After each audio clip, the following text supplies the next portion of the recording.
Assalamu alaikum students. Hope that you are having an amazing day. मैं मोहम्मद नईम अमीन भट्टी आपसे मुखातब हूँ। Mostly students को मैंने इंग्लिश लैंग्वेज में जो लेक्चर्स फ्राहम किए थे उनमें से चंद एक टॉपिक्स जो कि मैंने तैयार किए थे, उम्मीद है कि वो स्टूडेंट्स को समझ आ गए होंगे। लेकिन चूँकि आप लोग ये चाह रहे हैं कि आप लोगों को मज़ीद उर्दू लैंग्वेज में या बाइलिंगुअल तरीके से इस चीज़ को समझाया जाए, तो ये टॉपिक लेके हाज़िर हुआ हूँ, द रोमांटिक एज। इसमें हम कोशिश करेंगे कि एक ही लेक्चर के ज़रिए से सारा जो रोमांटिक एज जो कि हमने पढ़ा हुआ है पहले, उसकी रिवीजन भी कर ली जाए और साथ ही साथ आप लोगों को ये नुक्ता नज़र समझ आ जाए कि हम लोग रोमांटिक एज में कौन कौन सा ऐसा मेजर पोइट है, कौन कौन सा ऐसा मेजर राइटर है, नॉवलिस्ट है, या फिर कौन सा ऐसा राइटर है, ऐसे राइटर है जिसको हम ज़्यादा प्रेफरेंस दे रहे हैं और वो एग्ज़ामिनेशन पॉइंट ऑफ व्यू से इम्पोर्टेंट होगा। सबसे पहले हम इसकी डेफिनेशन की तरफ चलते हैं। अमूमन जब लफ्ज़ रोमांटिक इस्तेमाल किया जाता है तो कंटेम्प्रेरी सोसाइटी में उसके जो मीनिंग लिए जाते हैं वो एक loving relationship between man and women लिए जाते हैं। ऐसा हरगिज़ नहीं है। अगर मैं इंग्लिश लिटरेचर के हवाले से बात करूं तो दैट इज़ समथिंग एल्स। इसमें जो ट्रू डेफिनेशन है that is a way of looking at the world, कि आप दुनिया को किस तरह से देखते हो, आप दुनिया को किस नज़र से देखते हो। दैट माइट बी पॉजिटिव और either that might be negative. वो पॉजिटिव भी हो सकती है, नेगेटिव भी हो सकती है। और इसके साथ साथ अगर आप इग्नोर करते हो दुनिया को तो वो किस तरह से करते हो। The world as it is and perceives a visionary world, कि एक तो दुनिया हमारे सामने है, ठीक है, जिसको हम रियल वर्ल्ड कहते हैं। एक दुनिया हमारे जहन में भी चल रही होती है जो कि हमने आइडियलाइज़ की हुई होती है, that is called the idealistic world. उसको आप आइडियलाइज्ड शुदा वर्ल्ड या बाज़ दफ़ा आप उसको आइडियल के मानों में भी ले लेते हो। तो इन्हीं दो चीज़ों का जो कंपैरिजन है वो अमूमन लिया जाता है इसके मानी के तौर पर, that is called the romantic. और रोमांटिसिज्म क्या थी कि जो पोइट्स थे उस दौर के, वो ज़ाहरी दुनिया को फॉलो करते थे, ज़ाहरी दुनिया को देखते थे, लेकिन उसको अपने माइंड के ज़रिए से एग्जिजरेट कर दिया करते थे और वो एक आइडियलाइजेशन या आइडियलाइज किस्म की एक वर्ल्ड बन जाती थी। That was called the romanticism. अगर हम रोमांटिक मूवमेंट की बात करें, that was a literary movement and profound shift in the sensibility which took place in Britain and throughout the Europe from 1770 AD to 1848 AD। ये William Wordsworth की अगर हम लोग बात करें तो वो पोएट लॉरिएट रहा है 1843 से लेकर तकरीबन 1850 तक। तो जैसे ही वो फौत हुआ 1850 में, तो उसके बाद फिर जो रोमांटिसिज्म है वो बिल्कुल ख़त्म होना शुरू हो गई थी। चूँकि इन पोइट्स ने बहुत ज़्यादा वर्क किया था रोमांटिक्स के हवाले से, रोमांटिक्स लाइफ के हवाले से, नेचर भी इसी में आ जाती है।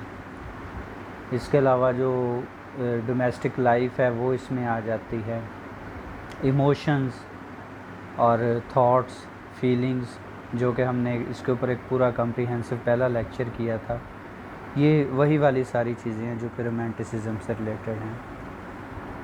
अक़ल ये कहती है कि इंटेलेक्चुअल पर्सपेक्टिव में अगर हम लोग देखें कि it marked a violent reaction to the enlightenment, English नहीं, इनलाइटनमेंट, कि आपका जो जहन जिस चीज़ को परसीव कर रहा है ये चीज़ उस चीज़ का एक वायलेंट रिएक्शन होती है। मसलन हमारे सामने एक नदी या नहर बह रही है, या डैफोडिल्स के फूल हैं हमारे सामने, ठीक है, फ्लावर्स ऑफ डैफोडिल। अब वो डैफोडिल्स के फूल देखने में तो आम से ही नज़र आते हैं, लेकिन आप देखें कि विलियम वर्ड्सवर्थ ने अपनी पोएम डैफोडिल्स में उनको किस तरह से पसंद किया है और किस तरह से ज़ाहिर किया है कि वो अकली दलील में मानने में ही ये बात नहीं आती कि tossing their heads and sprightly dance, कि वो अपने सरों को जो है वो हिला के झूम रहे थे और वो रक्स कर रहे थे बेखुदी में। तो ये एक इंटरेक्शन होता है और एक वायलेंट रिएक्शन होता है कि उस चीज़ को परसीव करना और फिर परसीव करने के बाद उस चीज़ को अपने जहन में इस तरह से बसा लेना कि वो अगर कोई आम बंदा सुने तो उसके मानने में वो बात ना आए। मसलन ये बात मानने में नहीं आती कि डैफोडिल जो थे वो मिल्की वे के सितारों की तरह चमक रहे थे, लेकिन पोइट ने ऐसा लिखा है। ये बात भी मानने में नहीं आती कि डैफोडिल्स डांस कर रहे थे, लेकिन पोइट ने ऐसा लिखा है। क्यों? वजह क्योंकि उसने अपने जहन में उसको आइडियलाइज़ कर लिया, उसने इमोशनल वे में उनको आइडियलाइज़ कर लिया। अगर सियासी मंजरनामे पे देखें तो politically it was inspired by the revolutions in America and France. ख़ास तौर पे फ्रांस में जो है वो फ्रेंच रेवोल्यूशन आई हुई थी उन दिनों में। इसके साथ साथ पोलैंड, स्पेन, ग्रीस और यूरोपीय जो ममालिक दूसरे हैं उनमें भी ये चीज़ बराबरी में जो है वो फैल रही थी, रोमांटिसिज्म।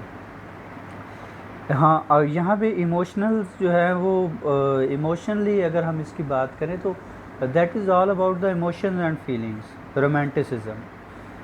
इसमें किसी भी एक इंडिविजुअल के एक्सपीरियंस को आप एग्जिजरेट करके पेश कर देते हैं। वो एगोइस्टिकल भी हो सकता है, ईगो के मानी व मतलब में भी, सबलाइम भी हो सकता है, मतलब बहुत ज़्यादा हाई फाई एग्जिजरेटेड भी हो सकता है, together with the sense of the infinite and ट्रांसेंडेंशल।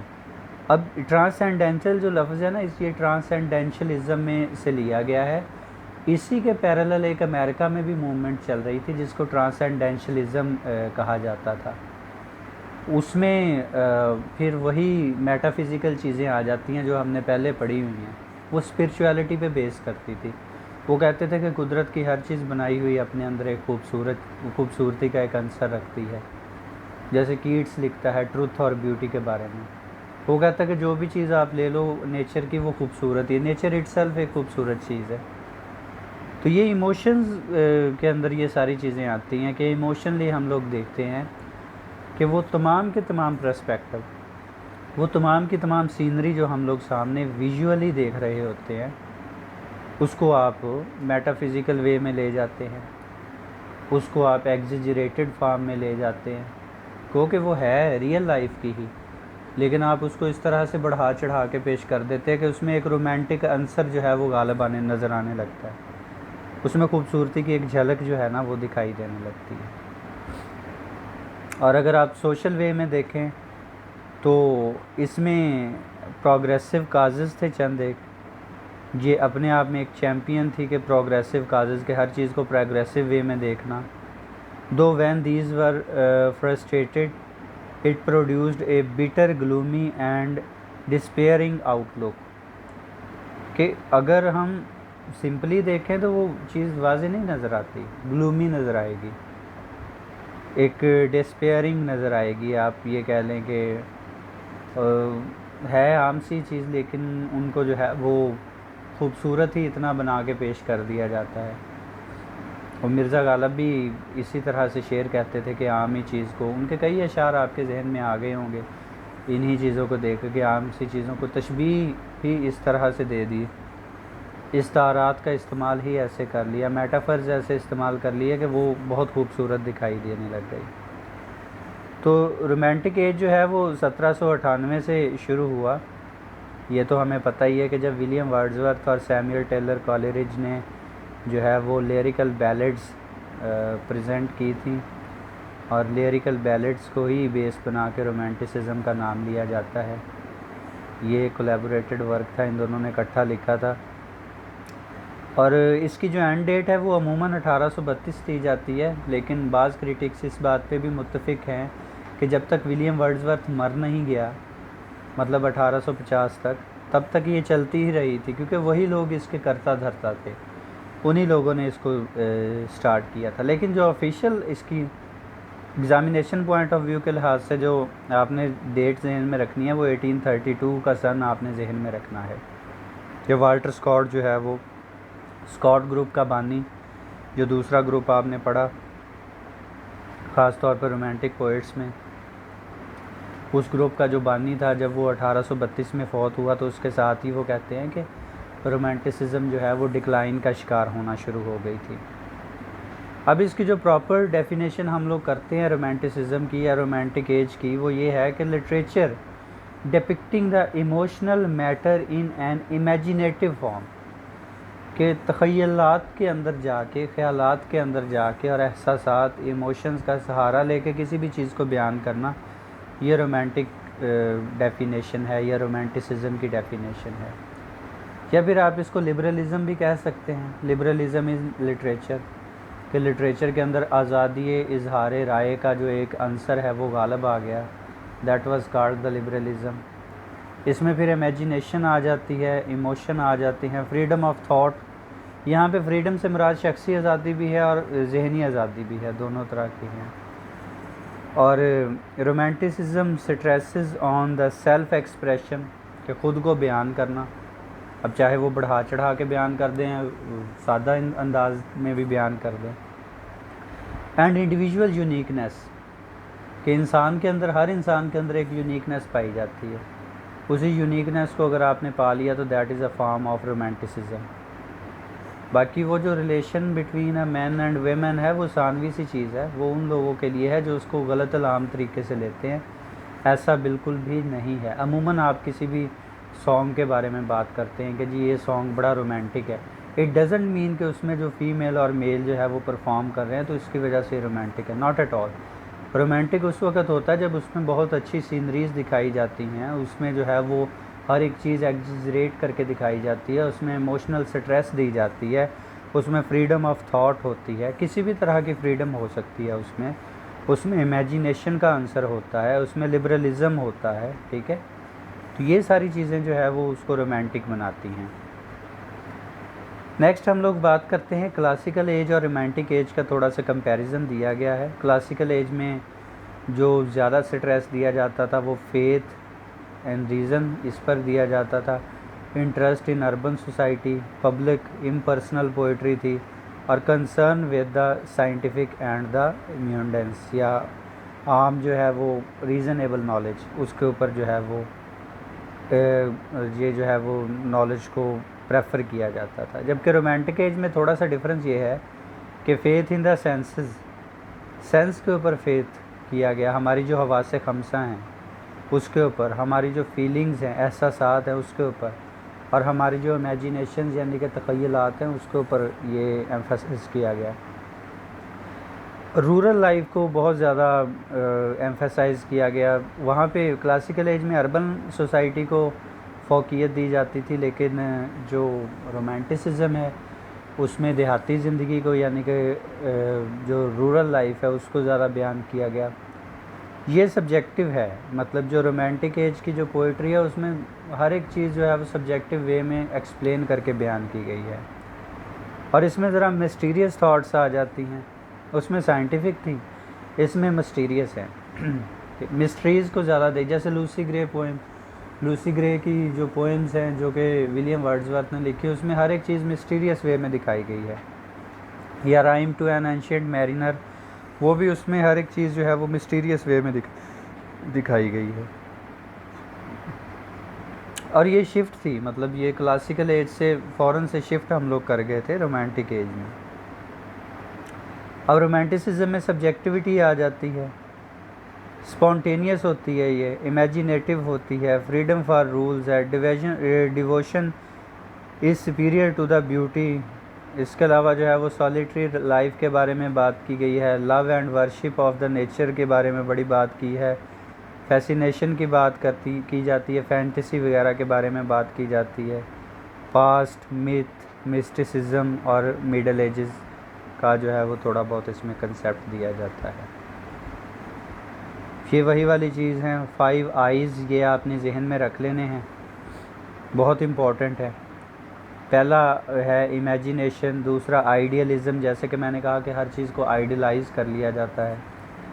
फिर इंट्यूशन, इंट्यूशन इल्हाम को कहा जाता है, यानी कि कुदरती तौर पर हमारे जहन में कोई चीज़ बात आ जाए कि ये चीज़ तो वैसी लग रही है, जैसे वो वर्ड्सवर्थ के जहन में कुदरती तौर पर ये बात आ गई थी, जी ये तो मिल्की वे में चमकते हुए सितारों की तरह लग रहे हैं ये जो डैफोडिल्स के फूल हैं। फिर इंस्पायरेशन, किसी भी चीज़ से इंस्पायर हो जाना, और इंडिविजुअलिटी, यहाँ पे हम पार्टी मैटर में या ग्रुप मैटर में बात नहीं करते, बल्कि हम लोग इंडिविजुअल वे में बात करते हैं। ये रोमांटिक एरा की चंद एक करैक्टरिस्टिक्स हैं, ये आप लोगों ने देख लेनी है, पहले पढ़ाई हुई हैं कि अमूमन जो है वो सोफिस्टिकेटेड आइडियाज़ के बारे में बात की जाती है। इमोशन ओवर रीज़न, रीज़न की बजाय हम लोग इमोशन के ऊपर बात करते हैं।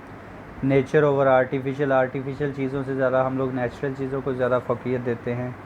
इंडिविजुअलिस्टिक थॉट्स होती हैं, सोसाइटी की एज ए होल हम लोग बात नहीं करते, बल्कि पर्सन टू पर्सन ये चीज़ वेरी करती है, पर्सन टू पर्सन ही हम लोग ये चीज़ों को लेके चलते हैं। और इमेजिनेशन की हम लोग बात करते हैं। लॉजिकल चीज़ें जो है वो तो साइंटिफिक वे में आ जाती हैं सारी, लॉजिक से हट के अगर आप इमेजिनेशन की बात करें तो ये सारी की सारी चीज़ें होती हैं। कॉमन फीचर्स जो हैं वो रोमांटिक पोइट्री के, अब चूँकि हम लोग पोइट्स को पढ़ने लगे हैं, चंद एक मेजर पोइट्स हैं जो कि मैं आपको इसमें डिस्कस करके बताऊंगा। Romantics cultivated the imaginative freedom, उन्होंने इमेजिनेशन की बात की। Used a variety of poetic forms, वो पोइटिक फॉर्म जो थी उनके ऊपर बड़ा जो है वो एक वेरिएशन में या वैरायटी में वर्क करते थे। उसी में उन्होंने जो है वो एग्जेजरेटेड फॉर्म ऑफ डिक्शन भी मुतारफ़ करवाया कि हाई किस्म के अल्फाज भी यूज़ किए। फिर नेचर के ऊपर बड़ा एम्फसाइज़ किया, फिर मेटाफर्स का इस्तेमाल किया, सिमिलीज़ का इस्तेमाल किया, मीटर्स जो है वो राइमिंग वे में लेके आए वो लोग। तो ये सारी चीज़ें जो है वो उन्होंने एक पोइटिक फॉर्मेशन के साथ जो है वो यूज़ की। उसके बाद फिर tended to express the feelings of man in the solitude as oppose to those of man in society. अब आपको पता है कि सॉलिट्यूड में जो भी बात की जाए वो अकेले बंदे की बात होती है, तो इन्होंने फ़र्दन बात की, यानी कि हर शख्स को अलहदा, हर चीज़ को अलहदा जो है वो टच किया, बजाय कि society, social norms and condition. वो क्लासिकल एज में था वो सारा, जबकि इसमें इंडिविजुअलिस्टिक थाट आ गई थी। जो तमाम पोइट्स थे, सिर्फ ब्लेक के अलावा, विलियम ब्लेक के अलावा, उन्होंने जो है वो नेचुरल इन्वायरमेंट को बात की, मतलब नेचुरल इन्वायरमेंट को डिफ़ाइन किया। और they tended use the language with more freedom and informality than the 18th century poet. अब 18वीं सदी ईस्वी के जितने भी पोइट्स थे वो बड़ा माप तोल के जो है ना वो ज़ुबान का इस्तेमाल करते थे या अपने ख़यालात का इजहार करते थे। लेकिन ये जो पोइट हैं, इन्होंने क्या किया, इन्होंने जो है वो अपनी फ्रीडम ऑफ थॉट, यानी कि जो चीज़ इनके दिमाग में आई इन्होंने कह डाली, चाहे अगले को अच्छा लगे या बुरा लगे। जिसे आप स्ट्रेट फारवर्डनेस कहते हैं कि जी बंदे बड़े स्ट्रेट फारवर्ड हैं। इन्होंने स्ट्रेट फारवर्ड वे में जो भी चीज़ इनके जहन में आई इन्होंने कह डाली वहाँ पे। इसके अलावा उन्होंने इनफॉर्मेलिटी के साथ यूज़ किया। They were profoundly affected by the great historical fact of the French revolution. जैसे कि मैंने पहले अर्ज़ किया कि उस दौर में फ़्रांस के अंदर फ्रेंच रेवोल्यूशन का बड़ा चर्चा था। ये एक ऐसी तहरीक थी जिसने फ़्रांस को मुकम्मल तौर पर बदल के रख दिया, और ये लिबरलिज़म की ही एक आप समझ लें कि डेफिनेशन थी। वो भी ये आज़ादी इजहार राय जो है वो चाहते थे, और इसके अलावा वो हर वे में आज़ादी चाहते थे। इसी तरह की एक रेवोल्यूशन जो है वो आप देखते हैं कि पाकिस्तान में भी आजकल देखने में आ रही है, जिसको औरत मार्च के नाम पे जो है वो इकट्ठा किया जा रहा है। ये भी एक लिबरलिज़म की ही एक शक्ल है। और इसी तरह की फ़्रेंच रेवोल्यूशन उस दौर में चल रही थी, और वो पूरे यूरोप को उसने अपनी लपेट में लिया हुआ था, और ज़्यादातर लोग जो हैं वो इसका शिकार हो रहे थे। मतलब वो लिबरलिज़म के वो जी अपने दीन उनको पसे पुस्त डाल के, और क्या चाहते थे कि जी फ्रीडम चाहते थे। अब फ्रीडम किस किस चीज़ से चाहते थे वो मौजूदा दौर में आप भी इसी चीज़ की एक जो लहर है वो फेस कर रहे होंगे। रोमांटिक पोएट जो थे वो इंटरेस्टेड थे लाइफ में भी और आर्ट में भी। और इसके अलावा जो सबसे ज़्यादा इंटरेस्टिंग पोएम थी वो मोस्टली जो है वो राइटिंग पोइट्री, वो चाहते थे कि अपने जो है वो सब्जेक्ट मैटर्स को इस तरह से थीम के लिहाज से लेके चले। उनमें नेचर था सबसे बड़ा थीम, उसके बाद फिर लव जो कि रोमांटिसिज्म का एक एसेंशियल थीम समझा जाता है, उसके अलावा हिस्ट्री था। जबकि वो लिटरेरी फॉर्म जिनके तहत उन्होंने नज़में कहीं या नज़में लिखी उनमें लेयरिक आ जाती है, जैसा कि लेयरिकल बैलड, इसकी डेफिनेशन मैं कर चुका हूँ आपको। लिरिक और बैलेड अलग-अलग चीज़ें हैं, तो उन्होंने इन दोनों चीज़ों को मिला के लिरिकल बैलेड बना दिया। सोनेट आ जाती है और हिस्टोरिकल नॉवेल्स वगैरह जो है वो आ जाते हैं इसमें। वो बात करते थे सेंसिबिलिटी के बारे में, मेलानकली के बारे में, मिलान के बारे में, कोई भी इंडिविजुअलिज़म के बारे में, आम बंदों के बारे में, और इसके अलावा जो है वो रेबलियसनेस के बारे में वो लोग जो है वो बात करते थे कि लोगों को किस तरह से एनालाइज़ करना है। मेन चीज़ ये होती है, रेबलियन थॉट ये होती है कि आप इंडिविजुअल टू इंडिविजुअल बात करें, या अगर आप किसी नेचुरल ऑब्जेक्ट को भी देख रहे हैं तो उसकी आप मुकम्मल डाइसेक्शन कर दें कि उसकी हर एक सिफ्त को जो है ना वो बयान करें। That was the romantic attitude. और अगर हम फर्स्ट जनरेशन रोमांटिक पोइट्स की बात करें, उसमें विलियम ब्लेक आ जाता है 1757 से 1827 तक, विलियम वर्ड्सवर्थ आ जाता है 1770 से 1850 तक, और एस.टी. कॉलरिज आ जाता है 1772 से लेकर 1834 तक। तो विलियम ब्लेक की सबसे पहले बात करते हैं। इसका डेट ऑफ बर्थ और डेट ऑफ डेथ आपके सामने है। 69 साल की उम्र में था ये, लंदन इंग्लैंड में जो है वो फौत हुआ। इसका जो ऑक्यूपेशन था, एज ए पोइट इसने काम किया, एज ए पेंटर और एज ए प्रिंट मेकर जो है वो इसने काम किया। छापे खाने में होते थे उस वक्त, जो किताबें थी ना वो छापी जाती थी, तो उनको प्रिंट मेकर कहा जाता था। मोस्टली जो जॉनरे ऑफ लिटरेचर उसने लिखे वो विजनरी पोइट्री थी, ऐसी पोइट्री जो कि सीन्स को डिस्क्राइब करती है, विज़न को डिस्क्राइब करती है। और लिटरेरी मूवमेंट उस वक्त जिसमें इसने टेक पार्ट किया, ये रोमांटिसिज्म में किया। इसके जो नोटेबल वर्क्स हैं वो songs of innocence and experience हैं, the marriage of heaven and hell, the four Zoas, इसके अलावा यरूशलेम, जिसको आजकल यरूशलेम भी कहा जाता है, जो कि इसराइल का दारुल हुकूमत भी है, और ओड टू मिल्टन इन्होंने लिखी थी। टू मिल्टन है वैसे इसका जो है वो नाम, जिसमें इन्होंने मिल्टन को खराज अकीदत पेश किया है। अगर हम लोग विलियम वर्ड्सवर्थ की बात करें तो इनके जो शायराना किस्म का एक तर्ज़ तहरीर है वो किसी से ढका छुपा नहीं है। 7 अप्रैल 1770 को पैदा हुए, 23 अप्रैल 1850 को, जब ये जिस वक्त ये पोइट लॉरिएट की जो एक पोस्ट है उसको इंजॉय कर रहे थे उस वक्त फौत हुए। एक मेजर इंग्लिश रोमांटिक पोइट, इन्होंने सैमुअल टेलर कॉलरिज के साथ मिलकर जो है वो रोमांटिक एज के अंदर लिरिकल बैलेड्स लिखी और 1798 में ये पेश की गई। इसके अलावा इसकी जो एक मैग्नम ओपस कहा जाता है अमूमन परल्यूड को, ये परल्यूड जो है वो इनकी सबसे बेहतरीन किस्म की लिखी हुई किताब है विलियम वर्ड्सवर्थ की, जिसमें उन्होंने नेचुरल ऑब्जेक्ट्स को भी वेरीफाइड तरीके से जो है वो बड़े अच्छे तरीके से बयान किया है। और ये समझा जाता है कि ये इनकी सेमी ऑटोबायोग्राफिकल किस्म की बुक है ये परल्यूड। इन्होंने अपनी ही ऑटोबायोग्राफी इसमें बयान की गई है। इसके अलावा जो है वो पोइट लॉरिएट रहे 1843 से लेकर 1843 से लेकर 1850 तक, टिल हिज डेथ। इसके जो मेजर वर्क्स थे उनके बारे में हमने डिस्कशन की हुई है, वो आप दूसरे लेक्चर से देख लीजिएगा जो इम्पोर्टेंट मेजर वर्क्स हैं। एस.टी. कॉलरिज का मैं आपको इसके अलावा भी एक थोड़ा सा जो है वो ऑडियो लेक्चर भी एक सेंड करूँगा इधर, इसमें भी आपको थोड़ा बहुत इसकी जो है वो बायोग्राफ़ी के बारे में बताता हूँ। 21 अक्टूबर 1772 को पैदा हुए सेंट मैरी डेवन इंग्लैंड में, और 25 जुलाई 1834 को 61 साल की उम्र में फ़ौत हुए हाईगेट इंग्लैंड में। एज ए पोइट इन्होंने काम किया, एज ए क्रिटिक काम किया, और एज ए फ़िलासफ़र रोमांटिसिज्म जो इनकी मूवमेंट है उससे ये ताल्लुक़ रखते थे। अगर हम सेकंड जनरेशन ऑफ पोइट्स की बात करें तो सेकंड जनरेशन में लॉर्ड बेरन आ जाते हैं, जॉन कीट्स आ जाता है, और पी.बी. शेले जो है वो आ जाते हैं इसमें। इनको second generation of poets romantic poets से पहले ही दरमियान में एक स्कूल ऑफ थॉट आता है जो कि स्कॉट स्कूल ऑफ थॉट है, ठीक है। यानी कि सबसे पहले जो पहले वाले पोइट्स हमने पढ़े हैं, विलियम ब्लेक और इसके साथ साथ विलियम वर्ड्सवर्थ और एस.टी. कॉलरिज, ये कहलाते हैं lake poets, lake school of thought. और इसके बाद फिर दूसरे नंबर पे आता है स्कॉट स्कूल ऑफ थॉट। वो इतना ज़्यादा इम्पोर्टेंट नहीं है, अगर उसमें से आए भी तो MCQs ही आएंगे, ठीक है। उनके भी बस वो आपने टाइम लाइन्स ही जहन में रखनी है।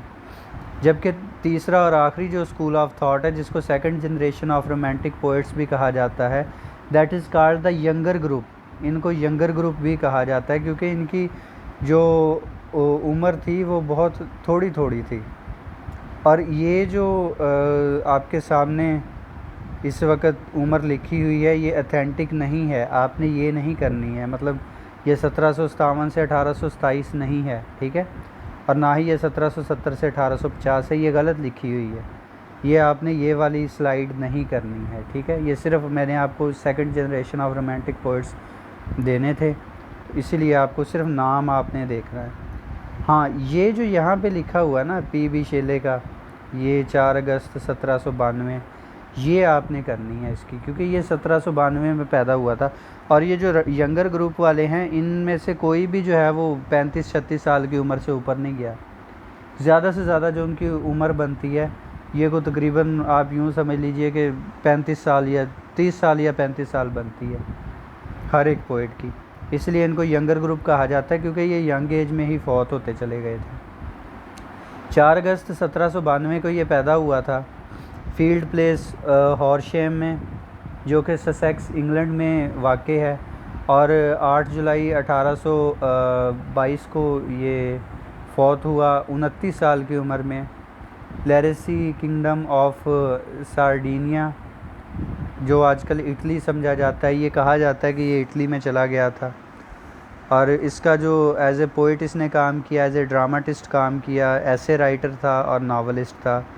जो इसकी लिटरेरी मूवमेंट बनती है वो रोमांटिसिज्म बनती है, कि इसने रोमांटिसिज्म में जो है वो अपनी पोएम्स वगैरह को शाया करवाया। इसके अलावा जॉन कीट्स, इसकी जो ट्रूली आप समझ लीजिए कि डेट ऑफ बर्थ है वो 31 अक्टूबर 1795 है। मोरगेट के मकाम पर लंदन में ये पैदा हुआ और 23 फरवरी 1821 को ये 25 साल की उम्र में जो है वो फौत हो गया था रोम में, जो कि पेपल स्टेट इटली का ही एक इलाका है आजकल समझा जाता। एज ए पोइट इन्होंने काम किया और किंग्स कॉलेज लंदन से पढ़ा हुआ था रोमांटिसिज्म के तहत। इनके बाकी जो वर्क्स हैं वो आप उस चैप्टर से, उस लेक्चर से निकाल लीजिएगा। लॉर्ड बेरन जो है वो 22 जनवरी 1788 को ये पैदा हुए थे। एज ए पोइट इन्होंने, आप यूँ समझ लीजिए कि बड़ी खिदमात सर अंजाम दी हैं। लंदन में जो है वो एज ए यूँ समझ लीजिए कि बेरन ये काम करते। बेरन का मतलब जैसे कोई नवाब होता है जो कि काम कर रहा होता है। और 36 साल की उम्र में ये 1824 में फ़ौत हो गए थे। एज ए पोइट काम किया इन्होंने, रोमांटिसिज्म से ही तल्लक़ रखते थे। अभी अगर हम लोग बात करें second generation of the poets की, तो जो शेले था इसकी जो मोस्टली पोएम्स हैं वो घूमती हैं सिर्फ नेचुरल मज़ाहर के ऊपर, the life in the domestic era, के हमारे जो डोमेस्टिक एरियाज़ ख़ास तौर पे जो विलेज वगैरह हैं उनमें जो लाइफ थी उसके बारे में।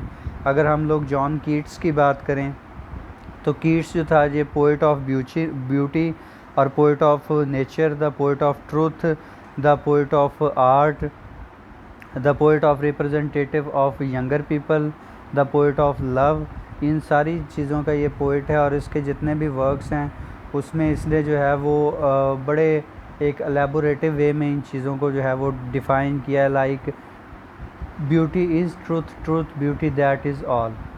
ये इसकी एक बड़ी इम्पॉर्टेंट जो है वो लाइन है कि सच्चाई ही खूबसूरती है और ख़ूबसूरती ही सच्चाई है। और इसी तरह से अगर हम लोग लॉर्ड बेरन की बात करें तो ये तो आप यूँ समझ लीजिए कि एक पैदाइशी नवाब था। और नवाबों के जो शौक़ होते थे उस दौर में, और जो इनके शुगल होते हैं जो नवाबों के, ये उसी तरह के रोमांटिक वे में ही होते हैं सारे के सारे। ये बहुत ज़्यादा एडमायरर होते हैं, तो इनकी पोइट्री में भी हमें वैसी ही चीज़ें नज़र आती हैं।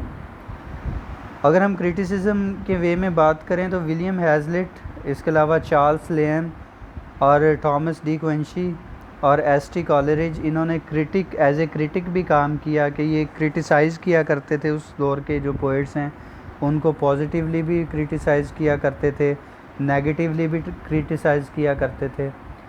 ख़ास तौर पे literary critics become the arbiters of test.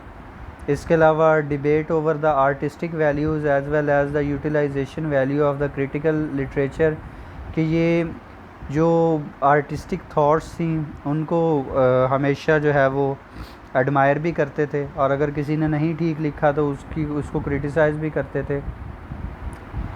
और एडनबरा रिव्यू और क्वार्टरली रिव्यू, ये ऐसी किताबें जिनमें इन्होंने अपने रिव्यूज़ दिए हैं मुख्तलिफ़ पोइट्स के वर्क्स के बारे में, मुख्तलिफ़ ऐसे राइटर्स के वर्क्स के बारे में, और ख़ुद एज ए राइटर इन्होंने क्रिटिसाइज़ किया है हर चीज़ को। अगर हम नॉवेल्स की बात करें तो नॉवेल्स में जो सबसे बड़ा हमें नाम नज़र आता है वो सर वाल्टर स्कॉट का है।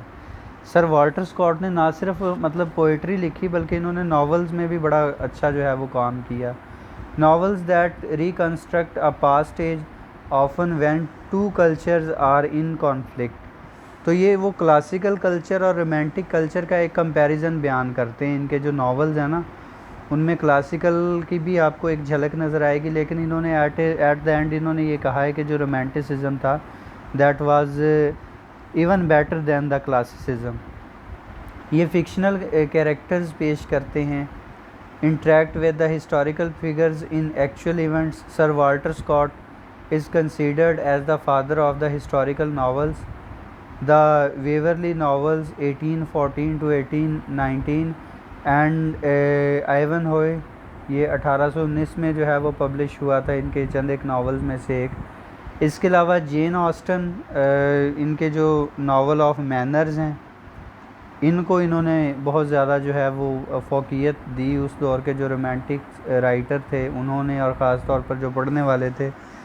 अगर आप ये कहें कि there is no literature without Jane Austen's novel तो ये बेजाना होगा, क्योंकि जेन ऑस्टन वो पहली खातून राइटर थी उस वक़्त रोमांटिसिज्म में जिन्होंने कि औरतों के हकूक़ के ऊपर आवाज़ सर बुलंद की। और इनके जो जितने भी नावल्स हैं उनमें जो ज़्यादातर इनके वो आप ये कह लें कि थीम्स लिए जाते हैं, ज़्यादातर सब्जेक्ट मैटर लिए जाते हैं, वो शादी, ब्याह, प्यार, मोहब्बत, इसके अलावा वो मर गया जी, लुट गया जी, पढ़ लो जी, ये हो गया जी, वो हो गया, ये वाली चीज़ें हैं सारी उसमें। कि इन्होंने वो वही जो टिपिकल किस्म की वो जो बातें होती हैं, typical relation between the male and female, इन्होंने इसी चीज़ को ही एग्जेजरेट करके पेश किया है जेन ऑस्टन ने।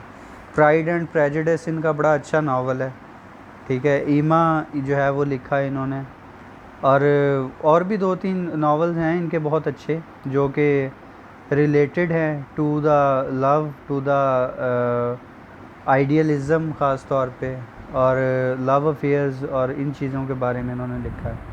Novels dominated by the customs, manners, conventional behaviour and the habits of the particular social class, और ये ज़्यादातर कंसर्न करते हैं कोर्टशिप से एंड मैरिज से।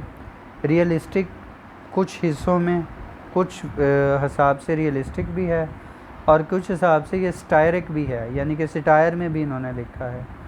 ज़्यादातर ये डोमेस्टिक सोसाइटी पे फोकस करते हैं, मतलब इनके जो नावल्स में जो कैरेक्टर्स हैं वो ज़्यादातर रूरल एरियाज़ से और निजी ज़िंदगी से, अगर कुछ अर्बन एरियाज़ से भी लिए गए हैं तो ये उनकी डोमेस्टिक लाइफ में ज़्यादातर जो है वो इंडल्ज करती है अपनी राइटिंग को। और अगर हम ये कहें to say the word romanticism is to say the modern art that is intimacy, spirituality, colour, aspiration towards the infinite expressed by the every means available to the arts. Means कि ये art की एक ऐसी किस्म है जिसमें आपको art का हर एक किस्म का जो है वो टेस्ट दिखाई देगा। इसके अलावा beauty is truth, truth beauty, that's all ye know on earth and all ye need to know, ये जॉन कीट्स की दी हुई कोटेशन है। Poetry is the spontaneous overflow of the powerful feelings, ये आपको पता है कि विलियम वर्ड्सवर्थ ने डेफिनेशन की थी पोइट्री की, और उम्मीद है कि आप इस चीज़ को समझ चुके होंगे। मैं आपको स्लाइड्स भी सेंड कर रहा हूँ, ये वाली भी, इसके अलावा भी मज़ीद स्लाइड सेंड कर रहा हूँ। और ये रोमांटिक एज का पूरा का रिव्यू था। अगर फिर भी आपको कोई चीज़ इसमें समझ नहीं आएगा तो आप ग्रुप में या क्लासरूम में मुझसे पूछ लीजिएगा, और उम्मीद है कि इंशाल्लाह समझ आ जाएगी। अल्लाह हाफिज़।